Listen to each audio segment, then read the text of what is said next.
Taarifa za usoni ama taarifa za mbele zaidi ambazo zipo masikilizoni kwa wadau ambao wamekuwa wakifuatilia mwenendo na ule uweledi na utendaji kazi wa G ambaye bila shaka unaweza kumuita the great ama G defender wa Tanzania. Hapa namzungumzia huyu ni region commissioner mkuu wa mkoa wa jiji la Arusha ambaye ni Paul Makonda the great Baba Kegan. Nafikiri kwa huyu the G the one and only ambaye amekuwa katika ufanisi bora kabisa tukiwa tunaelekea katika miezi inayofuata ya uchaguzi kwa mwaka 2025, basi ni swala ambalo sasa hivi watu wamekuwa wakijaribu kuweza kuangalia. Nafikiri ile mipango ama ule wakati wa kufanya maandalizi bora kabisa kuweza kuangalia, nafikiri CCM ikiwa katika upande wa kuhakikisha kabisa kwamba kijiti kinaendelea kubakia kwa mama yetu Dr. Samia Suluhu Hassan. Kwa hiyo unaambiwa mpaka sasa hivi na taarifa tulizo nazo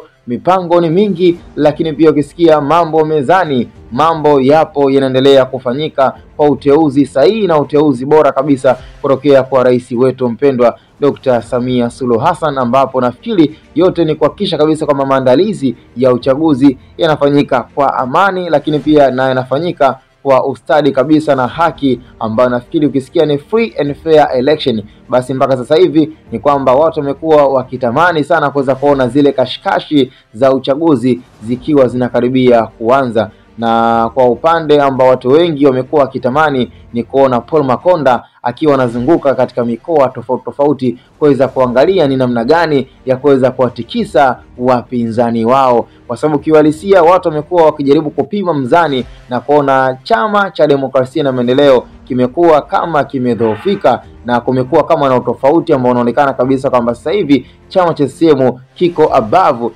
Chama cha Demokrasia na Maendeleo. Yani kiuhalisia unaweza ukasema kwamba katika uchaguzi basi huenda kukawa na 80% mpaka 90% yani ya wananchi kuweza kuchagua chama cha CCM kutokana na muamko bora kabisa na ufanisi na utendaji kazi wa chama cha CCM umekuwa ni mkubwa sana. Huu ni ukweli, na kwenye ukweli basi acha tuzungumze kwamba Chama cha Demokrasia na Maendeleo kwa sasa kimekuwa hakina ule ushirikiano na kimekosa kabisa nguvu ya kuwashawishi wananchi. Kwa hiyo ni swala ambalo nafikiri nazidi kuwa nyima pia hata nguvu wananchi ambao pengine walitamani kuweza kusapoti Chama cha Demokrasia na Maendeleo, lakini inafikia hatua wanaona kabisa kwamba hakuna mantiki ya kuendelea kusapoti chama cha Chadema. Kwa hiyo siku wale wote wanajikuta wanaangukia kwenye chama cha CCM, ambao mpaka sasa hivi mipango kazi inaendelea, akili nyingi katika chama cha CCM, na ndo maana watu wengi mpaka sasa hivi wanaona kabisa kwamba mama she deserve another 5 years. Ukisikia